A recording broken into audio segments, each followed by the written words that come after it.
ಅಪೊಸ್ತಲರ ಕೃತ್ಯ 20ನೇ ಅಧ್ಯಾಯ 28ನೇ ವಚನದ ಆಧಾರದಲ್ಲಿ ಒಂದೇ ಒಂದು ವಚನ, ಕೆಲವು ಅನೇಕ ಸಂಗತಿಗಳಿದ್ದರೂ ನಾನು ಅಲ್ಲಿ ಬರೆಯಲ್ಪಟ್ಟಂತಹ ಒಂದು ಮಾತು, ಅದನ್ನು ನಾನು ನಿಮ್ಮೊಟ್ಟಿಗೆ ಈ ದಿನ ಹಂಚಿಕೊಳ್ಳುವನಾಗಿದ್ದೇನೆ. ನಿಜವಾಗ್ಲೂ ಯೇಸು ಕ್ರಿಸ್ತನು ಈ ಲೋಕದಲ್ಲಿ ಆತನು ಬಂದು ರಕ್ತವನ್ನ ಸುರಿಸಿರುವಂತ ವಿಷಯ ಅಪೊಸ್ತಲರ ಕೃತ್ಯಗಳು 20-28. ಯಾರಾದ್ರೂ ಓದ್ರಿ ಅದನ್ನು.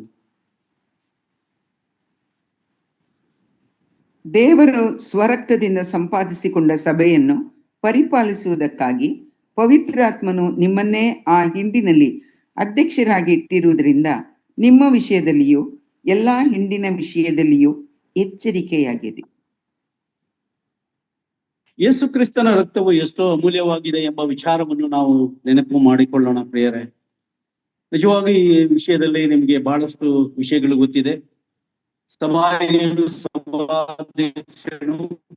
ಆತನು ಪವಿತ್ರಾತ್ಮನಿಂದಲೇ ನೇಮಕ ಪಡಿಸುವಂತವನು, ತನ್ನ ಮಂದೆಯನ್ನು ಕಾಯುವುದಕ್ಕಾಗಿ.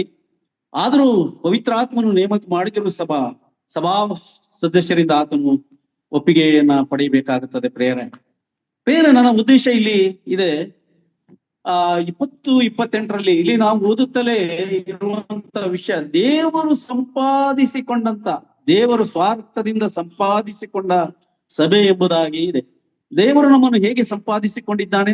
ತನ್ನ ಸ್ವಂತ ರಕ್ತದಿಂದ ನಾವು ಸಂಪಾದಿಸಿಕೊಂಡಿದ್ದಾನೆ ಎಂಬುದಾಗಿ ನಾವು ಮರೆಯಬಾರದು ಪ್ರಿಯರೇ.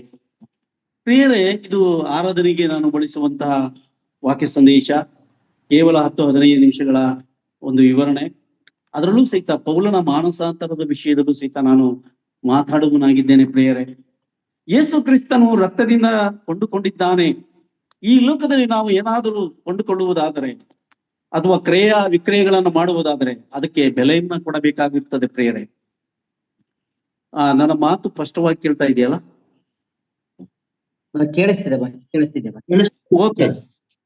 ಈ ಲೋಕದಲ್ಲಿ ನಾವು ಕೊಂಡುಕೊಳ್ಳಬೇಕಾದರೆ ನಾವು ಅದಕ್ಕೆ ಬೆಲೆಯನ್ನು ಕೊಡಬೇಕಾಗುತ್ತದೆ, ನಾವು ಅದಕ್ಕೆ ಹಣವನ್ನು ಸಲ್ಲಿಸಬೇಕಾಗುತ್ತದೆ.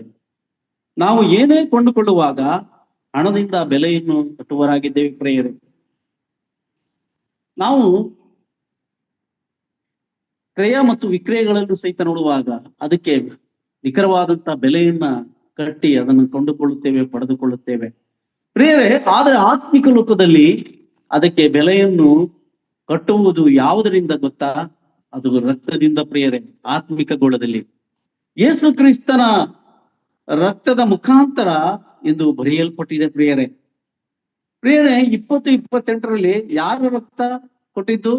ದೇವರು ರಕ್ತವನ್ನು ಕೊಟ್ಟಿರುವಂತದ್ದು ವಿಷಯ ಪ್ರಿಯರೇ. ಯಾರು ಹೇಳುತ್ತಿರುವ ಮಾತು? ಅಪೊಸ್ತಲನಾದಂತಹ ಪೇತ್ರನು ಹೇಳಿರುವಂತಹ ಮಾತು ಪ್ರಿಯರೇ. ನಾವು ನೋಡುತ್ತೇವೆ, ಆತನು ಇಬ್ರಿಯನು, ಆತನು ಪರಿಸಾಯನು, ಆತನು ಸಭೆಯನ್ನು ಏನು ಮಾಡುತ್ತಿದ್ದನು? ಆತನು ಸಭೆಯನ್ನು ಹಿಂಸಿಸುತ್ತಿದ್ದನು, ಸಭೆಯ ಜನರನ್ನು ಸಾಯಿಸುತ್ತಿದ್ದನು ಎಂಬುದಾಗಿ ನಾವು ಅಪೊಸ್ತಲರ ಕೃತ್ಯ 9ನೇ ಅಧ್ಯಾಯ 2ನೇ ವಚನ, 1-2 ವಚನಗಳನ್ನ ನಾವು ಓದಿಕೊಳ್ಳೋಣ ಪ್ರಿಯರೇ.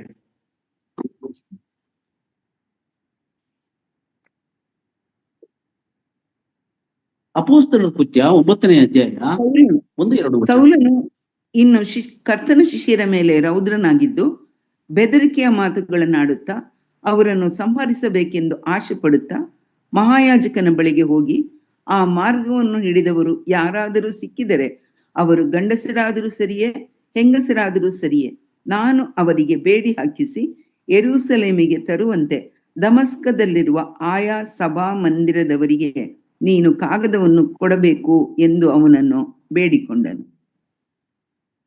ಕರ್ತನಲ್ಲಿ ನನ್ನ ಪ್ರಿಯರೇ, ನನ್ನ ಕರ್ತನಾದ ಯೇಸು ಕ್ರಿಸ್ತನ ವಿಷಯದಲ್ಲಿ ಬರೆಯಲ್ಪಟ್ಟಂತಹ ಅಪೊಸ್ತಲರ ಕೃತ್ಯ 20-28 ಇಲ್ಲಿ ಬರೆದಂತಹ ಮಾತು ಅಪೊಸ್ತಲನಾದಂತಹ ಪೌಲನು.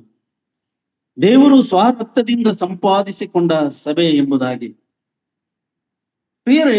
ಡುಡ್ ನಾಟ್ ಸಸ್ಪೆಂಡ್ ರೆಜಲ್ಯೂಷನ್ಸ್ ಆಕ್ಟಿವಿಟೀಸ್ ಎಂಬುದಾಗಿ ಧಾರ್ಮಿಕ ಚಟುವಟಿಕೆಗಳ ಮೇಲೆ ಅವಲಂಬಿತರಾಗಬಾರದು ಎಂಬುದಾಗಿ ಇಲ್ಲಿ ತಿಳಿಸುವಂತದ್ದು. ನಿಜವಾಗಿ ಮಾನಸಾಂತರ ಪಟ್ಟಂತಹ ಪೌಲನ ವಿಷಯವನ್ನು ನಾವು ನೋಡುವಾಗ ನಾವು ಇಬ್ರಿಯ ಪತ್ರಿಕೆ 6ನೇ ಅಧ್ಯಾಯದಲ್ಲಿ ನಾವು ನೋಡುತ್ತೇವೆ.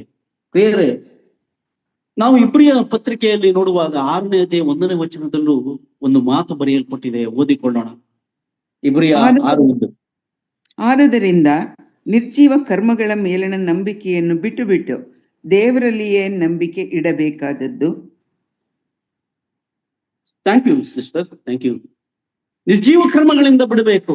9ನೇ ಅಧ್ಯಾಯ 10, 11 ವಚನಗಳನ್ನು ನೋಡಬೇಕು ನಾವು. ಆ ನಿರ್ಜೀವ ಕರ್ಮಗಳಿಗೆ ಏನು ಎಂಬುದಾಗಿ 9ನೇ ಅಧ್ಯಾಯ 13, 14ನೇ ವಚನವನ್ನ ನಾವು ನೋಡಿಕೊಳ್ಳೋಣ. ಯಾಕಂದ್ರೆ ಪೌಲನ ಹಿನ್ನೆಲೆ ಆತನು ಬರೆಯುವಾಗ ಅದರ ಸತ್ಯ ಏನು ಅಡಗಿಕೊಂಡಿದೆ ಎಂಬ ವಿಷಯವನ್ನ ಕುಲಂಕುಷವಾಗಿ ನಾವು ತಿಳಿದುಕೊಳ್ಳಬೇಕು. ಯಾಕಂದ್ರೆ ಅನ್ಯ ಮತದವರು, ಅಂದ್ರೆ ರೋಮನ್ ಕಥೋಲಿಕ್ ಪಂಗಡದವರು, ಪೆಂತಕೋಸ್ತು ಅನೇಕ ಜನರು ನಮ್ಮ ಸ್ನೇಹಿತರಿದ್ದಾರೆ. ಅವರಿಗೆ ಸತ್ಯವನ್ನ ವಿಂಗಡಿಸಿ ನಾವು ಹೇಳಬೇಕಾಗಿದೆ. ದೇವರು ಸ್ವಾರ್ಥದಿಂದ ಸಂಪಾದಿಸಿಕೊಂಡಂತ ಸಭೆಗೆ ಅದು ತಿಳಿಸಪಡಬೇಕು ಪ್ರಿಯರೇ.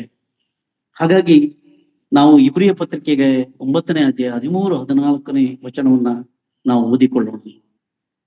ಹೋತ ಹೋರಿಗಳ ರಕ್ತವು ಹೊಲೆಯಾದವರ ಮೇಲೆ ಚೆಲ್ಲುವ ಕಡಸಿನ ಬೂದಿಯು ಶರೀರದ ಹೊಲೆಯನ್ನು ಹೋಗಲಾಡಿಸಿ ಪವಿತ್ರ ಮಾಡುವುದಾದರೆ, ನಿತ್ಯಾತ್ಮನಿಂದ ತನ್ನನ್ನು ತಾನೇ ನಿರ್ದೋಷಿಯನ್ನಾಗಿ ದೇವರಿಗೆ ಸಮರ್ಪಿಸಿಕೊಂಡ ಕ್ರಿಸ್ತನ ರಕ್ತವು ಎಷ್ಟೋ ಹೆಚ್ಚಾಗಿ ನಮ್ಮನ್ನು ನಿರ್ಜೀವ ಕರ್ಮಗಳಿಂದ ಬಿಡಿಸಿ ನಾವು ಜೀವವುಳ್ಳ ದೇವರನ್ನು ಆರಾಧಿಸುವವರಾಗುವಂತೆ ನಮ್ಮ ಮನಸ್ಸನ್ನು ಶುದ್ಧೀಕರಿಸುವುದಲ್ಲವೇ.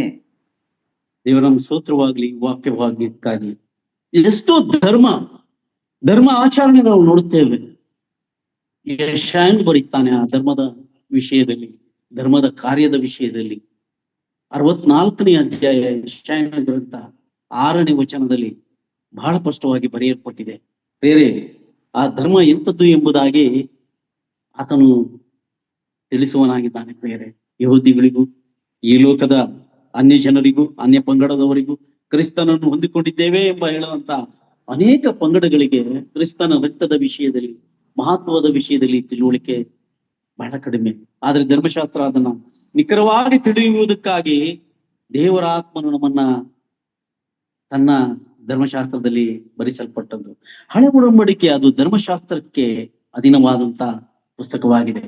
ಹೊಸ ಒಡಂಬಡಿಕೆಯಲ್ಲಿ ಯೇಸು ಕ್ರಿಸ್ತನ ರಕ್ತದ ಮುಖಾಂತರ ಎಂಬ ಮಾತಿಗೆ ನಾವು ಓದಿಕೊಳ್ಳೋಣ. ಯೆಶಾಯನ ಗ್ರಂಥ 64:6. 64:6.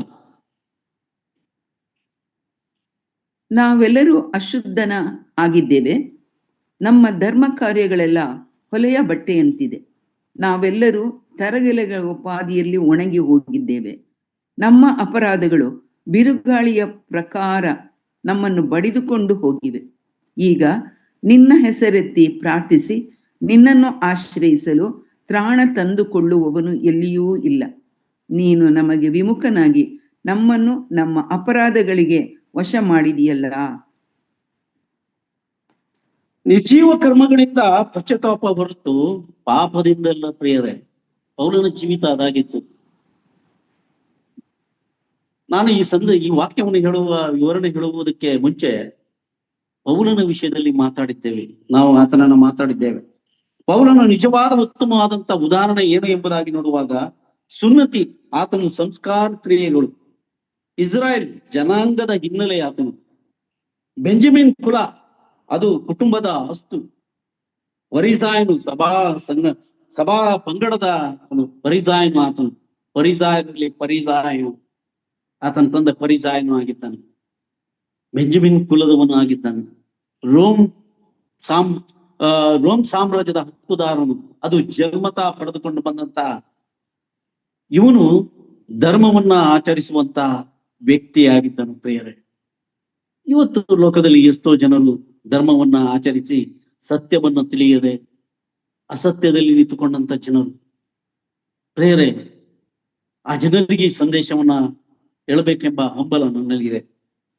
ಇವುಗಳಲ್ಲಿ ಯಾವುದು ತಪ್ಪಿಲ್ಲ, ಇವುಗಳ ವಿಷಯದಲ್ಲಿ ಯಾವುದು ತಪ್ಪಿಲ್ಲ. ಆದರೆ ಪೌಲನು ಇವುಗಳ ಮೇಲೆ ಆತುಕೊಂಡಿದ್ದರಿಂದ ಪಶ್ಚಾತ್ತಾಪಪಟ್ಟನು. ಇದರ ಮೇಲೆ ಆತನು ಕೊಟ್ಟನು, ಯೆಹೋವ ದೇವರೊಬ್ಬನೇ, ಯೇಸು ಕ್ರಿಸ್ತನು ದೇವರೇ ಅಲ್ಲ ಎಂಬುದಾಗಿ ನಿರ್ಣಯಿಸಿದಂತಹ ಪೌಲನ ಜೀವಿತ. ದೇವರಿಂದಲೇ ನೇಮಕ ಹೊಟ್ಟಂತಹ ಪೌಲನು ಅಪೋಸ್ತಲನು. ಪ್ರಿಯರೇ, ದೇವರ ಸ್ವಾರ್ಥದಿಂದ ಸಂಪಾದಿಸಿಕೊಂಡ ಸಭೆ ಎಂಬುದಾಗಿ ಆತನು ಆತ್ಮಭರಿತವಾಗಿ ತಿಳಿಸುವನಾಗಿದ್ದಾನೆ. ಪ್ರಿಯರೇ, ಇವತ್ತು ನಮ್ಮ ಮಧ್ಯೆ ನಾವು ನೋಡುವಾಗ ಪ್ರಿಯರೇ, ಆತನು ಫಿಲಿಪಿ ಪತ್ರಿಕೆ 3ನೇ ಅಧ್ಯಾಯ ಫಿಲಿಪಿ ಪತ್ರಿಕೆ 3ನೇ ಅಧ್ಯಾಯ 4-7ನೇ ವಚನದಲ್ಲಿ ನೀವು ಸಂಗತಿಗಳು ಓಡಿದ್ದೇವೆ. ನಾನು ಪರಿಸಾಯನ್, ನಾನು ಬೆಂಜಮಿನ್ ಕುಲಮದವನು, ಎಲ್ಲ ವಿಷಯಗಳನ್ನು ಹೇಳ್ತಾನೆ. ಆದ್ರೆ 7-8 ವಚನದಲ್ಲಿ ಅಲ್ಲಿ ಸ್ಪಷ್ಟವಾಗಿ ಬರೆಯಲ್ಪಟ್ಟಂತ ಒಂದು ಮಾತು, ಆತನು ಕ್ರಿಸ್ತನನ್ನ ಹೇಗೆ ಅಂಗೀಕರಿಸಿಕೊಂಡನು ಎಂಬುದಾಗಿ. ಬೇರೆ ಫಿಲಿಪಿ ಪತ್ರಿಕೆ 7-8, 3ನೇ ಅಧ್ಯಾಯ 7-8. ಆದರೆ ನನಗೆ ಲಾಭವಾಗಿದ್ದಂಥವುಗಳನ್ನು ಕ್ರಿಸ್ತನ ನಿಮಿತ್ತ ನಷ್ಟವೆಂದೆಣಿಸಿದ್ದೇನೆ.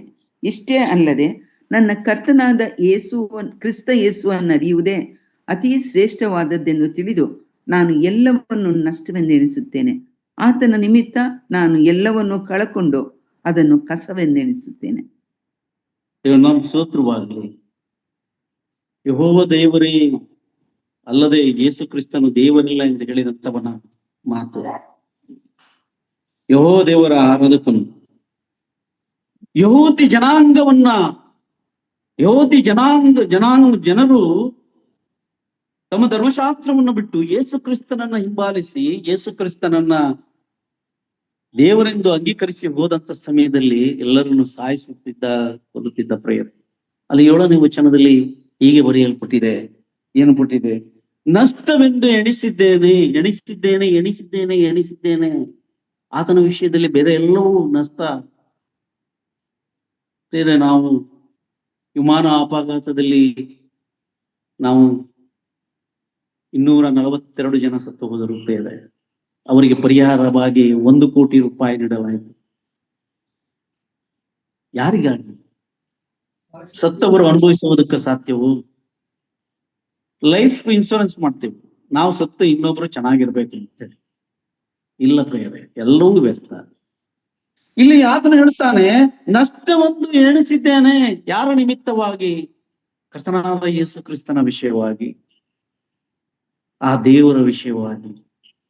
ಆ ಕ್ಷಣ ಮಾತ್ರದ ಮಾನಸಾಂತರ, ಆ ಕ್ಷಣ ಮಾತ್ರದ ಅಂಗೀಕಾರ ಎಷ್ಟು ಅಮೋಘ, ಎಷ್ಟು ವೈಭವ. ಸೌಲನೇ ನನಗೆ ಯಾಕೆ ಹಿಂಸಿಸುತ್ತೀಯ? ಕರ್ತನಾದ ಯೇಸು ಕ್ರಿಸ್ತನ ಮಾತು, ನಾನು ಲೋಕಕ್ಕೆ ಬೆಳಕಾಗಿದ್ದೇನೆ. ಆ ಬೆಳಕಾಗಿ ಕಂಡಂತವನ ಜೀವಿತ ಬೇರೆ ಬದಲಾಯಿತು. 8ನೇ ವಚನದಲ್ಲಿ ಇನ್ನೊಂದು ಇದೆ, ನಷ್ಟವೆಂದು ಎಣಿಸಿದ್ದೇನೆ, ಎಲ್ಲವನ್ನು ಎಣಿಸಿದ್ದೇನೆ. 7ನೇ ವಚನದಲ್ಲಿ, 8ನೇ ವಚನದಲ್ಲಿ ಎಣಿಸಿದ್ದೇನೆ ಅಂದರೆ ಮುಂದುವರಿಯುತ್ತಿರುವ ಅನುಭವ ಇಲ್ಲಿ ಅವಲಂಬಿತವಾಗಿದ್ದೆ. ಆತನು ಧರ್ಮಶಾಸ್ತ್ರಕ್ಕೆ ಅಧೀನ ಆದಂತವನು. ಧರ್ಮ ಆಚರಣೆಗಳು, ಧರ್ಮ ಸಂಪ್ರದಾಯಗಳು, ಆಚಾರ ವಿಧಿಗಳು, ಧರ್ಮ ಎಂಬುದು ಹೊಲೆ ಬಟ್ಟೆ ಎಂಬುದಾಗಿ ನಾನು ಈಗ ತಾನೇ ಓದಿದ್ದು. ಅದರಿಂದ ದೇವರ ರಕ್ಷಣೆ ವಿಷಯದಲ್ಲಿ ನಿರೀಕ್ಷಿಸುವುದಕ್ಕೆ ಸಾಧ್ಯವಿಲ್ಲ. ಬೇರೆ ಅವುಗಳನ್ನ ಬೇಕಾಗುವುದು ಹೃದಯದಲ್ಲಿ ಬದಲಾವಣೆ ಆಗಬೇಕು. ಎಷ್ಟು ದೇವಜನರು ಸಹಿತ ನಾನು ರಕ್ಷಣೆ ಹೊಂದಿದ್ದೀನಿ ಎಂಬುದಾಗಿ ಹೇಳ್ತಾರೆ. ಯಾರೋ ಮಾತಿಗೆ, ಯಾರೋ ಒಳ್ಳೆದಾಯಿತು ಎಂಬುದಾಗಿ ಅಲ್ಲ, ನಿಜವಾಗಿ ಮಾನಸಾಂತರ ನಮ್ಮ ಹೃದಯ. ನಾನು ರೋಮನ್ ಕಥೋಲಿಕ್ನಿಂದ ಬಂದಂಥವನು. ನನ್ನ ತಲೆಮಾರು ರೋಮನ್ ವಿಗ್ರಹಾರಾಧನೆಯಲ್ಲಿ ಇದ್ದಂಥವರು. ನಾನೊಬ್ಬನೇ ನಮ್ಮ ಕುಟುಂಬದ 12 ಜನದಲ್ಲಿ, ತಂದೆ ತಾಯಿಗಳಿಗೆ ಸೇರಿ ನಾವು 13 ಜನ. ನಮ್ಮ ತಂದೆ ತಾಯಿಗೆ 11 ಜನ, ನನ್ನ ತಂದೆ ತಾಯಿ 13 ಜನದಲ್ಲಿ ನಾನು ಪ್ರತ್ಯೇಕಿಸಲ್ಪಟ್ಟಂತವನು. ಯಾಕಂದ್ರೆ ಆತನು ನನ್ನನ್ನು ಕರೆದಿದ್ದಾನೆ. ಪ್ರೇರೆ, ನನ್ನನ್ನು ನೋಡಿ ಅಪಹಾಸ್ಯ ಮಾಡಿದವರು, ನಮ್ಮ ಮೇಲೆ ದೋಷಾರೋಪಣೆ ಮಾಡಿದವರು ಈಗಲೂ ಇದ್ದಾರೆ. ದೇವರ ಸೇವೆಗೆ, ದೇವರ ಕಾರ್ಯಗಳಿಗೆ, ದೇವರ ಎಲ್ಲಾ ವಿಷಯಗಳಿಗಾಗಿ ಮನೆಯನ್ನು ಕೊಟ್ಟಿರುವುದಕ್ಕಾಗಿ ನಮ್ಮನ್ನ ಪೊಲೀಸ್ ಅಧಿಕಾರಿಗಳ ಮುಂದೆ ನಿಲ್ಲಿಸುವಂತವರು ಕ್ರೈಸ್ತರು ಇವತ್ತು ಇದ್ದಾರೆ. ಪ್ರೇರೆ, ಬಹಳ ಸಂಕಟ, ಬಹಳ ಅವಮಾನ, ಅದೆಲ್ಲವನ್ನು ಸಹಿಸಿಕೊಂಡು ಕ್ರಿಸ್ತನಲ್ಲಿ ನಾವು ನಿಂತುಕೊಂಡಿದ್ದೇವೆ. ಪ್ರೇರೆ, ನಾವು ನಿಜವಾಗ್ಲೂ ದೇವ ಸೇವಕರಲ್ಲ, ವಿಶ್ವಾಸಿಯು ಮತ್ತು ಆತನ ಶಿಷ್ಯರಾಗೋಕ್ಕೆ ಪ್ರಯಾಸ ಪಡುವಂತ ಸೋದರನು ನಾನು. ಜೀವದಿಂದ ಮರಣಕ್ಕೆ ನಡೆಸಿದಂತ ನನ್ನ ಕರ್ತನಾದ ಯೇಸು ಕ್ರಿಸ್ತನು. ಬೇರೆ ಹಾಗಾಗಿ ಪೌಲನು ಹೇಳುತ್ತಾನೆ, ಬೇರೆ ನಾನು ವಂಶಾವಳಿ ಬಗ್ಗೆ ಆತನು ಕಟ್ಟಿಕೊಂಡಿಲ್ಲ. ನಾವು ವಂಶಾವಳಿಯನ್ನ ನೋಡುವಾಗ ನಾನು ಕ್ರೈಸ್ತರಲ್ಲೇ ಹುಟ್ಟಿದ್ದೇನೆ ಎಂದರೆ ದೇವರಿಗೆ ಸ್ತೋತ್ರ ಮಾಡಬೇಕು. ಪೌಲನ್ ಹೇಳ್ತಾನೆ, ನಾನು ಬೆಂಜಮಿನ್ ಕುಲದವನು ಅಂತ ಹೇಳಿ. ಏನ್ ಹೇಳ್ತಾನ ಅಂದು, ಬೆಂಜಮಿನ್ ಕುಟುಂಬಸ್ಥದ ಅಸ್ತು ಎಂಬುದಾಗಿ ಹೇಳ್ತಾನೆ. ನಾನು ರೋಮನ್ ಕಥೋಲಿಕ್ ಇಂದ ಬಂದಿದ್ದೇನೆ, ಕ್ರೈಸ್ತರಲ್ಲೇ ಹುಟ್ಟಿ ಬಂದಿದ್ದೇನೆ ಎಂಬುದಾಗಿ ಹೇಳುವುದಕ್ಕೆ ಸಾಧ್ಯವಿಲ್ಲ. ಪ್ರಿಯರೇ, ನಿಜವಾಗ್ಲೂ ಕೊಚ್ಚಿಕೊಳ್ಳುವುದಕ್ಕೆ ಆತುಕೊಳ್ಳುವುದಕ್ಕೆ ಏನೂ ಇಲ್ಲ. ನಾನು ಕ್ರೈಸ್ತನಾಗಿ ಹುಟ್ಟಿರುವುದಕ್ಕೆ ದೇವರಿಗೆ ನಾವು ಸ್ತೋತ್ರ ಮಾಡಬೇಕು.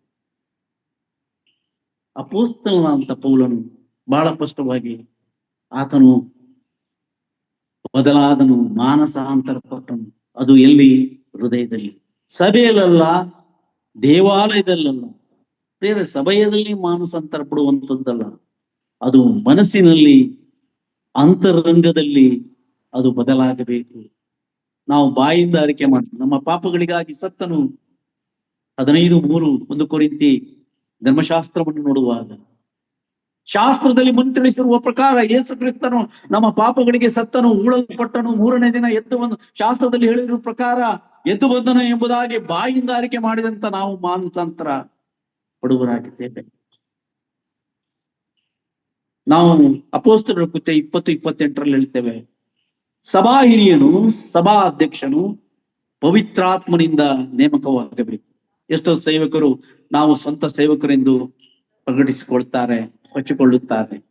ಆತನ ಹೆಸರಿಟ್ಟು ಹಣ ಸಂಪಾದನೆ, ಮೋಸಕರವಾದಂತ ಕಾರ್ಯಗಳನ್ನ ನಮ್ಮ ಕ್ರಿಸ್ತಿಯ ಜೀವಿತದಲ್ಲಿ ನಾವು ನೋಡುವರಾಗಿದ್ದೇವೆ. ಅವರಿಗೆ ಆರಾಧನೆ ಇಲ್ಲ, ಕ್ರೈಸ್ತನ ಆಜ್ಞೆಗಳಿಲ್ಲ, ಕ್ರಿಸ್ತನ ಪ್ರೀತಿ ಇಲ್ಲ, ಅವರು ಸೇವಕರೆನಿಸಿಕೊಳ್ತಾರೆ. ಸೇವಕರೆನಿಸಿಕೊಳ್ಳುವುದಕ್ಕೆ ಪವಿತ್ರಾತ್ಮನ ದೈವಿಕ ಅನುಗ್ರಹ ಬೇಕು. ಪ್ರಿಯರೇ, ದೇವರು ಆತನನ್ನು ಆರಿಸಿಕೊಳ್ಳಬೇಕು. ಆ ಮಂದೆಯನ್ನು ಕಾಯುವುದಕ್ಕೂ ನಿಭಾಯಿಸಕ್ಕೂ ಅಧ್ಯಕ್ಷರನ್ನಾಗಿ ನೇಮಕ ಮಾಡುವುದು ಪವಿತ್ರಾತ್ಮ. ಪೌಲನು ಅದು ಬಹಳ ಸ್ಪಷ್ಟವಾಗಿ ಆ ಹಿರಿಯರ ತನವನ್ನ ಆತನು ತೋರಿಸುವನಾಗಿದ್ದಾನೆ. ಪ್ರಿಯರೇ, ಬಹಳಷ್ಟು ಸಂಗತಿಗಳು ಇರುವಾಗ ನಾನು ಮುಂದೆ ಆದರೆ ಆತ್ಮಿಕ ಗೋಳದಲ್ಲಿ, ಅಂದರೆ ತನ್ನ ಸ್ವಾರ್ಥದಿಂದ ಸಂಪಾದಿಸಿಕೊಂಡಂತ ಸಭೆಯನ್ನ ಪರಿಪಾಲಿಸುವುದಕ್ಕಾಗಿ ಆತ್ಮಿಕ ಗೋಳದಲ್ಲಿ ಅದಕ್ಕೆ ಬೆಲೆಯನ್ನು ಕಟ್ಟುವುದು ಯಾವುದು ಗೊತ್ತಾ? ರಕ್ತದ ಮುಖಾಂತರವಾಗಿ. ಪ್ರಿಯರೇ, ಯಾಕೆ ಯೇಸು ಕ್ರಿಸ್ತನ ಹಿಂಬಾಲಿಸಿದ ಯಹೂದಿಗಳನ್ನ ಸಾಯಿಸ್ತಿದ್ದ ಗೊತ್ತಾ? ಯಹೂದಿ ಮತದಿಂದ ಅನೇಕರು ಯೇಸುವನ್ನು ನಂಬುತ್ತಾರೆ ಎಂದು ಹೇಳಿ ಅನೇಕರನ್ನು ಸಾಯಿಸುತ್ತಿದ್ದ. ಈಗ ಆ ವ್ಯಕ್ತಿ ಹೇಳಿರುವ ಮಾತು ಮತ್ತೆ ಓದೋಣ, 20:28. ದೇವರು ಸ್ವರಕ್ತದಿಂದ ಸಂಪಾದಿಸಿಕೊಂಡ ಸಭೆಯನ್ನು ಪರಿಪಾಲಿಸುವುದಕ್ಕಾಗಿ ಪವಿತ್ರಾತ್ಮನು ನಿಮ್ಮನ್ನೇ ಆ ಹಿಂಡಿನಲ್ಲಿ ಅಧ್ಯಕ್ಷರಾಗಿ ಇಟ್ಟಿರುವುದರಿಂದ ನಿಮ್ಮ ವಿಷಯದಲ್ಲಿಯೂ ಎಲ್ಲಾ ಹಿಂಡಿನ ವಿಷಯದಲ್ಲಿಯೂ ಎಚ್ಚರಿಕೆಯಾಗಿರಿ. ಪ್ರಿಯರೇ, ಬಹಳ ವಿಷಯಗಳನ್ನು ನೋಡುವಾಗ ಕೆಲವರಿಗೆ ಆಲೋಚನೆ, ಏನು ಆಲೋಚನೆ? ಈಗ ಹೇಳುತ್ತಾನೆ, ದೇವರು ರಕ್ತ ಎಲ್ಲಿಂದ ಬಂತು ದೇವರಿಗೆ? ಕೆಲವರ ಆಲೋಚನೆ, ದೇವರಿಗೆ ಎಲ್ಲಿ ರಕ್ತ ಬಂತು? ದೇವರು ಆತ್ಮಸ್ವರೂಪನಿಗೆ, ಆತನಿಗೆ ಏನಿಲ್ಲ, ಶರೀರ, ಹಾಗಾದರೆ ಹೇಗೆ ರಕ್ತದಿಂದ ಕೊಂಡುಕೊಂಡಿದ್ದಾನೆ ಎಂಬ ಮಾತನ್ನು ಕೇಳದ ರೈತರ ಯೇಸು ಕ್ರಿಸ್ತನು ಕುರಿತಾಗಿ ಹೇಳುತ್ತಾನೆ ಯೋಹಾನನು. ಯೋಹಾನ ಸುವಾರ್ತೆ 1:18 ಅದು ತಿಳಿಸಿರುವಂತದ್ದು. ಪ್ರೇರೆ 1:18 ಯೋಹಾನ ಸುವಾರ್ತೆಯಲ್ಲಿ ದೇವರನ್ನು ಯಾರು ಎಂದು ಕಂಡಿಲ್ಲ. 1:18 ದೇವರನ್ನು ಯಾರು ಎಂದೂ ಕಂಡಿಲ್ಲ, ಯಾವನು ಏಕಪುತ್ರನು ಸ್ವತಃ ದೇವರು ಆಗಿದ್ದು ತಂದೆಯ ಎದೆಯಲ್ಲಿದ್ದಾನೋ ಅವನೇ ತಿಳಿಯಪಡಿಸಿದನು. Thank you, praise the lord, hallelujah. ಯಾಕಂದ್ರೆ ಬಹಳ ಸ್ಪಷ್ಟವಾದಂತಹ ಮಾತು, ಸ್ವತಃ ದೇವರು ಸ್ಪಷ್ಟವಾಗಿ ಹೇಳಿರುವಂತದ್ದು, ತಿಳಿಪಡಿಸಿದ್ದಾನೆ ಆತನು ಎಂಬುದಾಗಿ ಆತನೇ ನುಡಿದಿರುವಂತ ಮಾತು. ಪ್ರೇರೆ, ಯೆಹೋವ ದೇವರು ಇದ್ದಾರಲ್ಲ, ಆತನು ಎಲೋಹಿ, ನಮಗಾಗಿ ರಕ್ತವನ್ನ ಸುರಿಸಿದ್ದಾನೆ. ಪ್ರೇರೆ, ಉದಾಹರಣೆಗೆ ಒಬ್ಬ ಅರಸನು ಯುದ್ಧಕ್ಕೆ ಹೊರಡಬೇಕಾದ್ರೆ ಆತನು ವೈಭವಪೂರಿತವಾದಂತಹ ವಸ್ತ್ರವನ್ನ ಧರಿಸುವುದಿಲ್ಲ. ಯುದ್ಧಕ್ಕೆ ಹೋಗುವಂತಹ ಅರಸನು ತನ್ನ ಎಲ್ಲ ವಸ್ತ್ರವನ್ನ ತೆಗೆದು ಯುದ್ಧಕ್ಕೆ ಬೇಕಾದಂತಹ ವಸ್ತ್ರ, ಗುರಾಣಿ, ಕಿರೀಟ ಎಲ್ಲವನ್ನ ನಾವು ನೋಡುತ್ತೇವೆ. ಆತನು ಧರಿಸಿಕೊಂಡು ಕವಚಗಳನ್ನು ಧರಿಸಿಕೊಂಡು ಯುದ್ಧಕ್ಕೆ ಹೋಗ್ತಾನೆ. ಯುದ್ಧಕ್ಕೆ ಹೋಗುವಾಗ ತನ್ನ ಕುಟುಂಬವನ್ನ ಆತನು ಮಾತಾಡಿಸುತ್ತಾನೆ. ತನ್ನ ಹೆಂಡತಿ, ತಮ್ಮನ ಮಕ್ಕಳನ್ನ ಆತನು ಹೇಳ್ತಾನೆ. ಸಾಧಾರಣ ನೀವು ಊಹೆ ಮಾಡ್ಕೊಳ್ರಿ, ಅರಸನಾದಂತವನು ಯುದ್ಧ ರಣಭೂಮಿಯಲ್ಲಿ ಹೋಗುವಾಗ ಆತನು ಆಯುಧಗಳನ್ನು ಧರಿಸ್ಕೊಳ್ತಾನೆ. ಕೈಗೆ ಮಕ್ಕಳು ನೋಡ್ರಿ, ಕ್ರಿಕೆಟ್ ಆಡುವಂತ ಪ್ಲೇಯರು ಕಾಲಿಗೆ ಪ್ಯಾಡು, ಕೈ ಪ್ಯಾಡು, ಹೆಲ್ಮೆಟ್ ಅಲ್ವಾ? ಅಪಾಯದಿಂದ ಕೆಲವೊಂದು ಸೂಚನೆಗಳನ್ನು ತಪ್ಪಿಸಿಕೊಳ್ಳುವುದಕ್ಕಾಗಿ ಹೀಗೆ ತನ್ನ ಹೆಂಡತಿ ಕುಟುಂಬಗಳಿಗೆ ಆತನು ಹೊಂದಿಸಿ ನಾನು ಬರ್ತೇನೋ ಇಲ್ಲೋ ಎಂಬುದಾಗಿ ಹೇಳಿ ಹೋಗುವಂಥದ್ದು ಸ್ವಾಭಾವಿಕ. ಹೀಗೆ ಅರಸನು ತನ್ನ ಹೆಂಡತಿಯನ್ನು ಮಾತಾಡಿ ಹೇಳಿದಾಗ ಆತನ ಮುಂದೆ ತನ್ನ 2 ವರ್ಷದ ಮಗನು ಬಂದಾಗ ಆತನ ಈ ವೇಷಭೂಷಣವನ್ನ ನೋಡಿ ಆತನು ಊಗಿ ಕಿರಿಚಾಡಿ ಓಡಿ ಹೋಗ್ತಾನೆ. ಕಾರಣ, ಅರಸನು ಯುದ್ಧಕ್ಕೆ ಹೋಗುವಂತ ವಸ್ತ್ರ ಆತನು ನೋಡಿರಲಿಲ್ಲ. ಹಾಗಾಗಿ ಆತನು ಭಯವುಳ್ಳವನಾಗಿ ಕೊನೆಗೆ ತನ್ನ ವಸ್ತ್ರವನ್ನೆಲ್ಲ ತೆಗೆದು ತನ್ನ ಮಗನಿಗೆ ಮುತ್ತಿಟ್ಟು ಇವೆಲ್ಲ ತೆಗೆದಾಗ ಮಗನು ತನ್ನ ಬಳಿಗೆ ಬರುತ್ತಾನೆ. ಬೇರೆ ಒಬ್ಬ ಸೇನಾಧೀಶ್ವರ್ಯನಾದಂತಹ ಒಬ್ಬ ಯುದ್ಧಕ್ಕೆ ಹೋಗುವಂತ ಅರಸನು ಈ ರೀತಿ ಇರುವಾಗ ಸರ್ವಶಕ್ತನಾದಂತ ಸೇನಾಧೀಶ್ವರನಾದ ಯೆಹೋವನು, ನನ್ನ ಕರ್ತನಾದ ಯೇಸು ಕ್ರಿಸ್ತನು, ನಾವು ತ್ರೇಕದಲ್ಲಿ ನೋಡ್ತೇವೆ. ತಂದೆ, ಮಗ, ಪವಿತ್ರ ಆತ್ಮ. ಆ ತಂದೆ ಆತನೇ ಬಿಳಿ ಸಿಂಹಾಸನದ ಮೇಲೆ ಉಗುರುವುದಕ್ಕೆ ಆತನು ಯೋಗ್ಯನು. ಆತನೊಬ್ಬನೇ ದೇವರಿಗೂ ಮನುಷ್ಯನಿಗೂ ಮಧ್ಯಸ್ಥನು ಆತನೇ ಎಂಬುದಾಗಿ 2 ತಿಮೋತಿ 2ನೇ ಅಧ್ಯಾಯ 5ನೇ ವಚನದಲ್ಲಿ ನೋಡ್ತೇವೆ. ಪ್ರಿಯರೇ, ಆ ಬಿಳಿ ಸಿಂಹಾಸನದಲ್ಲಿ ಕೂತಿರುವನು ಆತನೇ. ನಾವು ಪ್ರಕಟಣೆ ಪುಸ್ತಕ 19ನೇ ಅಧ್ಯಾಯ 13ನೇ ವಚನದಲ್ಲಿ ರಕ್ಷಪೋಷಿತವಾದಂತ ವಸ್ತ್ರವನ್ನು ಧರಿಸಿಕೊಂಡಂತ ವಾಕ್ಯ ಎಂಬುದಾಗಿ ಅಲ್ಲಿ ಬರೆಯಲ್ಪಟ್ಟಿದೆ. ನಮ್ಮ ಸರ್ವಶಕ್ತನಾದ ದೇವರು ಇದ್ದ ಹಾಗೆ ನಮ್ಮ ಮಧ್ಯೆ ಬಂದರೆ ನಾವು ಏನಾಗಲ್ಲ, ನಾವು ಉಳಿಯುವುದಕ್ಕೆ ಸಾಧ್ಯವಿಲ್ಲ. ಕೀರ್ತನೆಗಳಲ್ಲಿ ಬರೆಯಲಿದೆ, ಪರ್ವತಗಳು ಆತನ ಮುಂದೆ ಮೇಣದಂತೆ ಕರಗಿ ಹೋದವು ಎಂಬುದಾಗಿ ಕೀರ್ತನೆಗಾರನು ಹೇಳ್ತಾನೆ. ಬೇರೆ ದೇವರು ಮೋಶೆಗೆ ಅದೇ ಮಾತು ಹೇಳುತ್ತಾನೆ. ಮೋಶೆ ಆತನು ಕೇಳ್ತಾನೆ, ನಿನ್ನನ್ನು ನೋಡಬೇಕು, ನೀನು ಯಾರು ಎಂಬುದಾಗಿ ನೋಡಬೇಕು. ನೋಡುವುದಕ್ಕೆ ಸಾಧ್ಯವಿಲ್ಲ. ನಮ್ಮ ಪೂರ್ವಿಕರಿಗೆ ಕನಸಿನಲ್ಲಿಯೋ ಪ್ರವಾದಿಗಳಿಗೆ ವಾಣಿ ಮುಖಾಂತರವೋ ಮಾತಾಡಿದಂತ ನನ್ನ ದೇವರು ಆತನು ಬರುವುದಕ್ಕೆ ಸಾಧ್ಯವಿಲ್ಲ. ಪರ್ವತಗಳು ಮೇಣದಂತೆ ಕರಗಿ ಹೋಗುತ್ತವೆ. ದಾವಿದನ ಕೀರ್ತನೆಯಲ್ಲಿ ಬರೀತಾನೆ.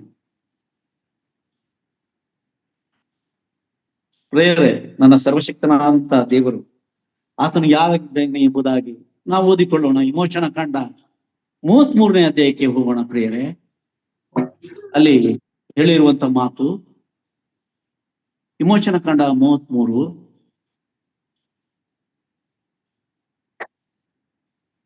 20ನೇ ವಚನ. 20ನೇ ವಚನ. ಆದರೆ ಆತನು ಅವನಿಗೆ, ನೀನು ನನ್ನ ಮುಖವನ್ನು ನೋಡುವುದಕ್ಕಾಗದು, ಮನುಷ್ಯರಲ್ಲಿ ಯಾವನೂ ನನ್ನನ್ನು ನೋಡಿ ಜೀವಿಸಲಾರನು ಎಂದು ಹೇಳಿದನು. ದೇವನಾಥ ಸ್ತೋತ್ರವಾಗಲಿ. ನಿಮ್ಮನ್ನ ನೆನಪು ಮಾಡ್ಕೊಳ್ತೇನೆ. ನಾನು ಯೇಸು ಕ್ರಿಸ್ತನ ದೈವತ್ವ ವಿಷಯದಲ್ಲಿ ಮಾತಾಡುವಾಗ ಇದು ಸಹ ಯೇಸು ಕ್ರಿಸ್ತನ ದೈವತ್ವದ, ಆತನೇ ದೇವರೆಂದು ಹೇಳಿಕೊಳ್ಳುವುದಕ್ಕೆ ನನಗೆ ಹಕ್ಕಿದೆ, ನನಗೆ ಅಂಗೀಕರಿಸುವುದಕ್ಕೂ ಹಕ್ಕಿದೆ. ನಿರ್ಜೀವ ಕರ್ಮಗಳಿಂದ ನಾನು ನಡೆಯುವನಲ್ಲ, ಸತ್ಯವಾಕ್ಯದ ಆಧಾರದ ಮೇಲೆ ನಡೆದುಕೊಳ್ಳುವನು. ಬೇರೆ ನಾನು ಎಷ್ಟೋ ಸಂದೇಶಗಳನ್ನ ವಾಕ್ಯಾಧಾರಿತವಾಗಿ ಮಾತಾಡಿದ್ದೇನೆ. ಕಾರಣ ನನಗೆ ವಾಕ್ಚಾತುರ್ಯ ಇಲ್ಲ, ಭಾಷಾ ಶೈಲಿ ಇಲ್ಲ, ವ್ಯಾಕರಣಬದ್ಧ ಮಾತುಗಳಿಲ್ಲ. ಆದರೂ ಕ್ರಿಸ್ತನನ್ನ ಪ್ರಕಟಿಸಬೇಕು, ಕ್ರಿಸ್ತನ ಕಾರ್ಯಗಳನ್ನ ನನ್ನ ಜೀವಿತದಲ್ಲಿ ಮಾಡಬೇಕು. ನನ್ನ ಉಸಿರಿರುವವರೆಗೂ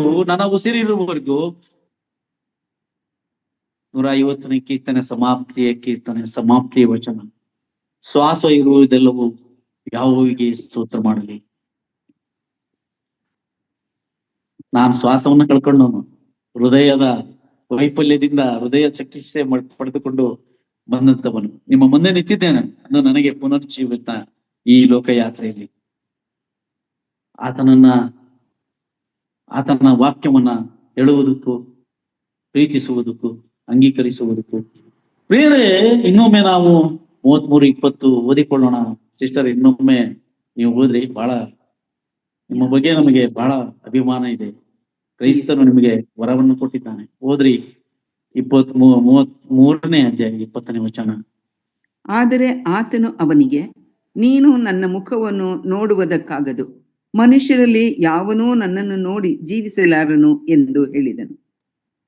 ಎಂತ ಮಾತು! ಬರೆದುಕೊಳ್ಳಿ, ನಿಮ್ಮ ಪುಸ್ತಕದಲ್ಲಿ ಅಂಡರ್ಲೈನ್ ಮಾಡ್ಕೊಳ್ರಿ ಪ್ರಿಯರೇ. ಕರ್ತನಾದ ಯೇಸು ಕ್ರಿಸ್ತನು ನಿಜವಾಗಿ ಹೇಳಿರುವಂತ ಮಾತು ಹಳ ಒಡಂಬಡಿಕೆಯಲ್ಲಿ ವಿಮೋಚನ ಕಾಂಡದಲ್ಲಿ ಪ್ರವಾದಿಗಳ ಮುಖಾಂತರ ಮಾತಾಡಿದಂತ ದೇವರು, ಅಬ್ರಾಹ್ಮನಿಗೆ ಕನಸಿನಲ್ಲಿ ಮಾತಾಡಿದಂತ ದೇವರು, ಯಾಕೋಬನಿಗೆ ಮಾತಾಡಿದಂತ ದೇವರು,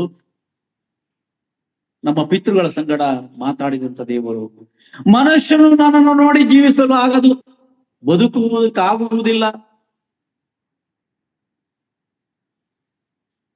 ಈ ಲೋಕವನ್ನು ಸೃಷ್ಟಿಸಿ ಸೂರ್ಯನನ್ನು ಸೃಷ್ಟಿಸಿದ ಸೂರ್ಯನನ್ನು ಸೃಷ್ಟಿಸಿದ ಸೂರ್ಯನನ್ನು ನೋಡುವುದಕ್ಕೆ ಅಸಾಧ್ಯವಿಲ್ಲ ಪ್ರಿಯರೇ. ಇನ್ನು ಆತನನ್ನು ನೋಡಿ ಬದುಕುವುದಕ್ಕೂ ಜೀವಿಸುವುದಕ್ಕೂ ಸಾಧ್ಯವಿದೆಯೋ? ಸಾಧ್ಯವಿಲ್ಲ. ಆ ಸೃಷ್ಟಿಕನ್ನು ಎದುರಿಗೆ ಬಂದರೆ ಏನಾಗುತ್ತದೆ ಎಂಬುದಾಗಿ ನೋಡುವಾಗ ನಾವು ಇಬ್ರಿಯ ಪತ್ರಿಕೆ 12ನೇ ಅಧ್ಯಾಯ 29ನೇ ವಚನದಲ್ಲಿ ಆತನು ದಗ್ಗಿಸುವ ಅಗ್ನಿಯಾಗಿದ್ದಾನೆ. ಇಬ್ರಿಯ ಪತ್ರಿಕೆಗಾರನು ಬಹಳ ಸ್ಪಷ್ಟವಾಗಿ ಬರೆದಂತ ಮಾತು ಪ್ರಿಯರೇ. ಸೃಷ್ಟಿಕವನ್ನು ಹೇಳುತ್ತಿರುವ ಮಾತು ಮೋಶೆಗೆ ಕೇಳಿಕೊಂಡು ನಿನ್ನನ್ನು ನೋಡಬೇಕು ಎಂಬುದಾಗಿ. ಆತನು ಬಹಳ ಹಂಬಲ, ಆತನು ದೇವರ ಮನೆಯಲ್ಲಿ ನಂಬಿಗಸ್ತನಾಗಿ ಇದ್ದವನು ಎಂಬುದಾಗಿ ನಾವು ನೋಡುತ್ತೇವೆ ಪ್ರಿಯರೇ. ಮನುಷ್ಯನಲ್ಲಿ ತನ್ನನ್ನು ನೋಡಿ ಜೀವಿಸಲು ಯಾರು ಜೀವಿಸಲಾರನು? ಅದೇ ದೇವರು ತನ್ನ ಮಹಿಮೆಯನ್ನು ಬಿಟ್ಟು ಬಂದನು. ಆತನೇ ನನ್ನ ಕರ್ತನಾಗಿರುವ ಯೇಸು ಕ್ರಿಸ್ತನು ಪ್ರಿಯರೇ. ನನ್ನ ಮಾತುಗಳನ್ನ ಕೇಳಿ ನಿಮ್ಮ ಹೃದಯದಲ್ಲಿ ಅಲುಗನುಂಟಾಗಿರಬೇಕು. ಯಾರನ್ನು ನೋಡುವುದಕ್ಕೆ ಜೀವಿಸಲು ಸಾಧ್ಯವಿಲ್ಲದ ಕಾರಣ ಮನುಷ್ಯನಾಗಿ ಈ ಲೋಕಕ್ಕೆ ಮನುಷ್ಯತ್ವದ ಬಹಳ ಅದ್ಭುತ, ಬಹಳ ಮಹಿಮೆ ಉಳ್ಳಂತ ಮಾತು 8ನೇ ಕೀರ್ತನೆಯಲ್ಲಿದೆ. 8ನೇ ಕೀರ್ತನೆ ನೋಡ್ರಿ ನೀವು. 8ನೇ ಕೀರ್ತನೆ, ಈ ಮನುಷ್ಯರು ಎಷ್ಟು ನಮ್ಮನು ಇವನನ್ನು ಯಾಕೆ ನೆನೆಸಿಕೊಳ್ಳುತ್ತಿ? ದೇವದೂತರಕ್ಕಿಂತಲೂ ಬಹಳ ಪ್ರೀತಿಸಿದಂತ ದೇವರು ನನ್ನ ಕರ್ತನಾದ ಯೇಸು ಕ್ರಿಸ್ತನು. ತನ್ನ ಸ್ವರಕ್ತದಿಂದ ನಾನು ಸಂಪಾದಿಸಿಕೊಂಡಬೇಕು ಎಂಬುದಾಗಿ ಆತನು ಈ ಲೋಕಕ್ಕೆ ಬಂದನು ಪ್ರಿಯರೇ. ನಾವು ನಂಬಿದ್ದೇವೆ, ನಾವು ಭಾಗ್ಯವಂತರು. ನಮ್ಮ ಭಾಗ್ಯತೆ ಎಲ್ಲಿದೆ ಅಂತ ಕೇಳಿದ್ರೆ ಆ ದೇವರಲ್ಲಿ ಇದೆ ಪ್ರಿಯರೇ. ನಮ್ಮ ಜೀವಿತದಲ್ಲಿ ನಾವು ಕಾಣ್ತಾ ಇದ್ದೇವೆ ಪ್ರಿಯರೇ. ನಮ್ಮ ಜೀವಿತದಲ್ಲಿ ಆತನನ್ನು ಪರಿಪೂರ್ಣವಾಗಿ ನೋಡುವಾಗ ನಮ್ಮ ಹತ್ತಿರದಲ್ಲಿ ಆತನಿದ್ದಾನೆ. ತನ್ನ ಮಹಿಮೆಯನ್ನು ಬಿಟ್ಟು ಬಂದ ಆತನೇ ನಮ್ಮ ಕರ್ತನಾಗಿರುವ ಯೇಸು ಕ್ರಿಸ್ತನು. ಅದಕ್ಕೆ ಪೌಲನು ಹೇಳುತ್ತಾನೆ, ದೇವರು ಸ್ವರಕ್ತದಿಂದ ಸಂಪಾದಿಸಿಕೊಂಡ ಸಭೆ.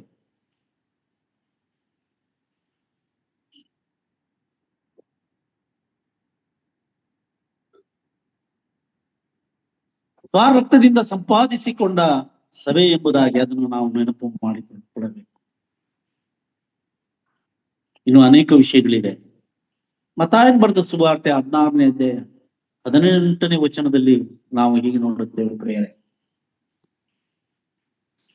ಮತ್ತಾಯನ ಬರೆದ ಸುವಾರ್ತೆ 16:18. ಮತ್ತು ನಾನು ನಿನಗೆ ಒಂದು ಮಾತನ್ನು ಹೇಳುತ್ತೇನೆ, ಅದೇನೆಂದರೆ, ನೀನು ಪೇತ್ರನು, ಈ ಬಂಡೆಯ ಮೇಲೆ ನನ್ನ ಸಭೆಯನ್ನು ಕಟ್ಟುವೆನು, ಪಾತಾಳ ಲೋಕದ ಬಲವು ಅದನ್ನು ಸೋಲಿಸಲಾರದು. ಬೇರೆ ಪೇತ್ರನಿಗೆ ಹೇಳಿರುವಂತ ವಿಷಯ ಎಷ್ಟೋ ಜನ ತಪ್ಪಾಗಿ ತಿಳಿದುಕೊಂಡಿದ್ದಾರೆ, ಇವತ್ತು ಅರ್ಥ ಮಾಡಿಕೊಂಡಿದ್ದಾರೆ. ದೇವರ ಹೇಳಿರುವಂತಹ ಮಾತು ಆ ಬಂಡೆ ನನ್ನ ಕರ್ತನಾದ ಯೇಸು ಕ್ರಿಸ್ತನು. ದೇವರು ತನ್ನ ಸ್ವರಕ್ತವನ್ನು ಕೊಟ್ಟು ಸಭೆಯನ್ನು ಕೊಂಡುಕೊಂಡಿದ್ದಾನೆ. ಅದು ಯೇಸು ಕ್ರಿಸ್ತನ ರಕ್ತ ಎಂಬುದಾಗಿ 1 ಕೊರಿಂಥ 6ನೇ ಅಧ್ಯಾಯ 19-20ನೇ ವಚನದಲ್ಲಿ ನಾವು ಓದಿಕೊಳ್ಳೋಣ ಪ್ರಿಯರೇ. 1 ಕೊರಿಂಥ 6ನೇ ಅಧ್ಯಾಯ 19, 20. ದೇವರಿಂದ ದೊರಕಿ ನಿಮ್ಮೊಳಗೆ ನೆಲೆಗೊಂಡಿರುವ ಪವಿತ್ರಾತ್ಮನಿಗೆ ನಿಮ್ಮ ದೇಹವು ಗರ್ಭಗುಡಿಯಾಗಿದೆಂಬುದು ನಿಮಗೆ ತಿಳಿಯದೋ? ನೀವು ನಿಮ್ಮ ಸ್ವಂತ ಸೊತ್ತಲ್ಲ, ನೀವು ಕ್ರಯಕ್ಕೆ ಕೊಳ್ಳಲ್ಪಟ್ಟವರು. ಆದ ಕಾರಣ ನಿಮ್ಮ ದೇಹದಲ್ಲಿ ದೇವರ ಪ್ರಭಾವವನ್ನು ಪ್ರಕಾಶಪಡಿಸಿ. ಎಫೆಸ ಪತ್ರಿಕೆ 1ನೇ ಅಧ್ಯಾಯ 7ನೇ ವಚನದಲ್ಲಿ ಹೀಗೆ ಬರೆಯಲ್ಪಟ್ಟಿದೆ. ಎಫೆಸ ಪತ್ರಿಕೆ 1ನೇ ಅಧ್ಯಾಯ 7ನೇ ವಚನ.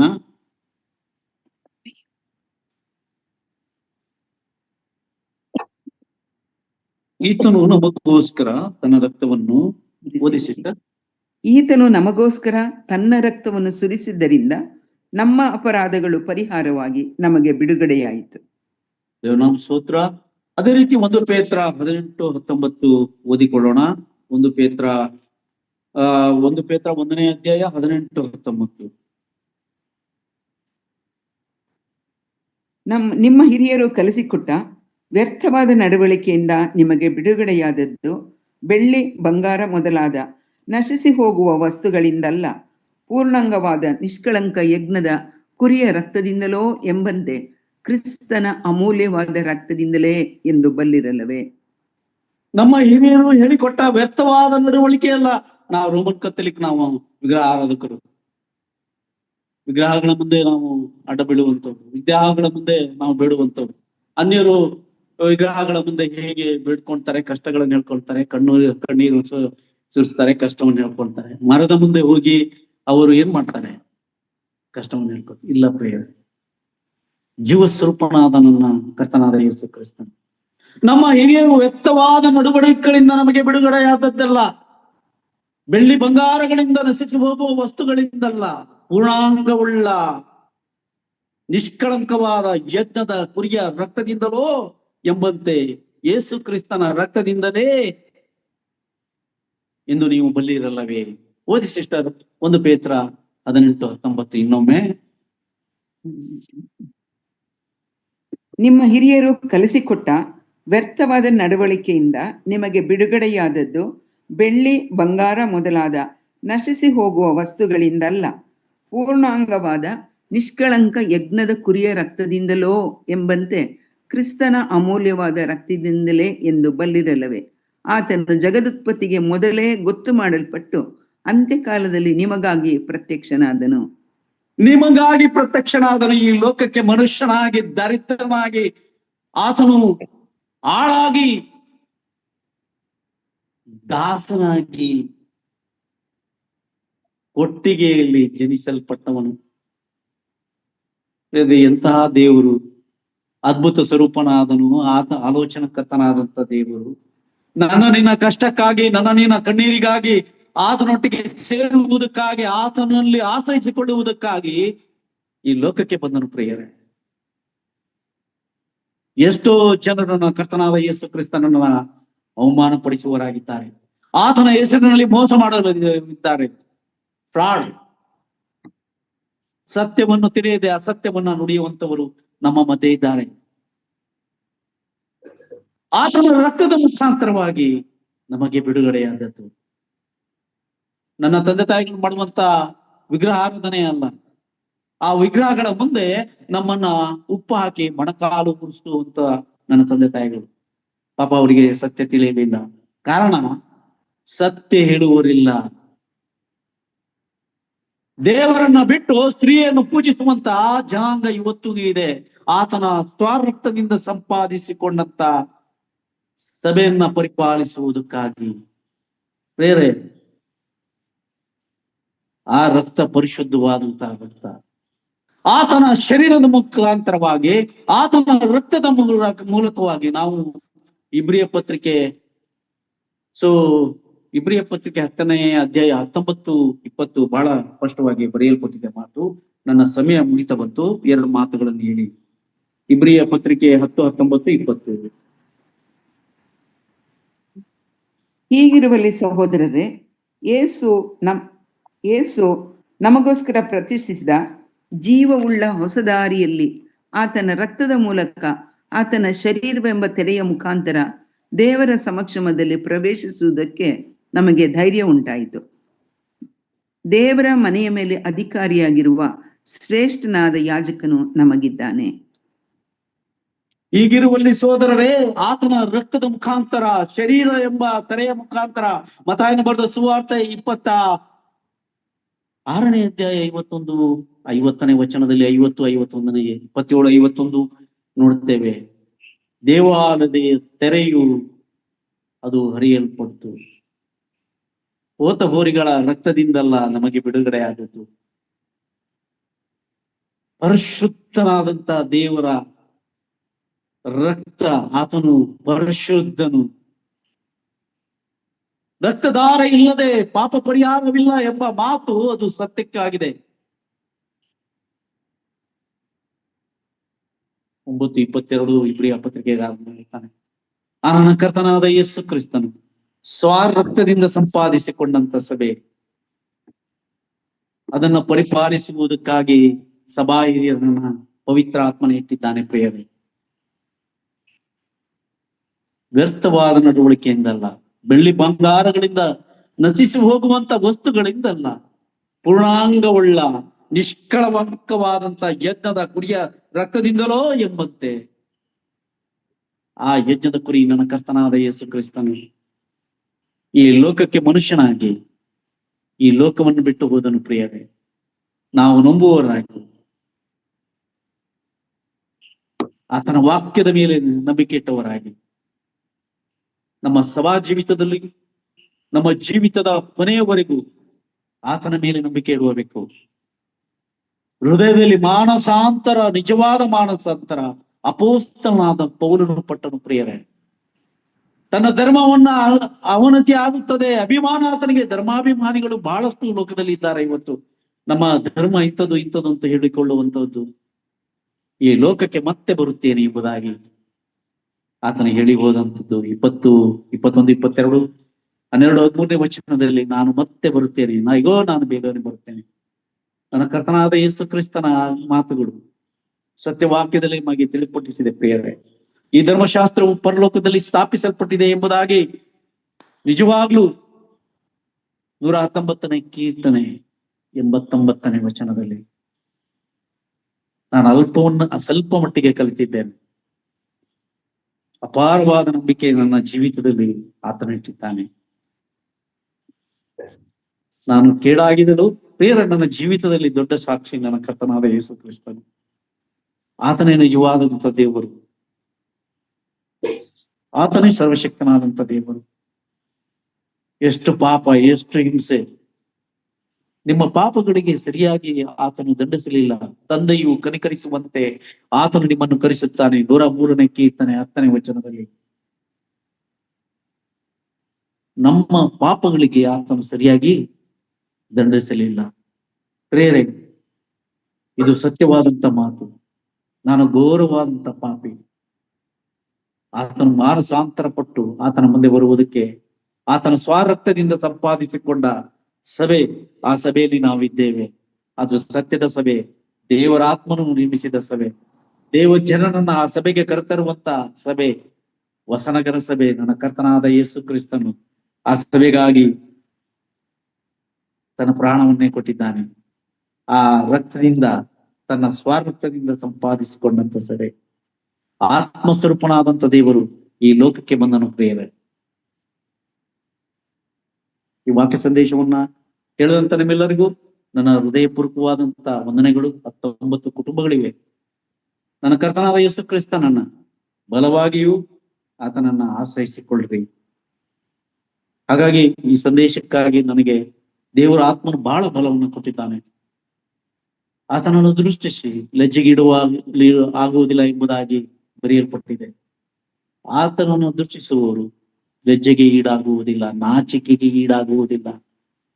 ನಿನ್ನನ್ನು ನಂಬಿದ್ದೇನೆ, ನಿನ್ನನ್ನು ಆಶ್ರಯಿಸಿಕೊಂಡಿದ್ದೇನೆ, ನನ್ನನಿಗೆ ಆಶಾಭಂಗ ಪಡಿಸಬೇಡ ಎಂಬುದಾಗಿ ಕರ್ತನ ದಾಸನು ದಾವೀದನು 25ನೇ ಕೀರ್ತನೆ 1ನೇ ವಚನದಲ್ಲಿ ಬರೀತಾನೆ.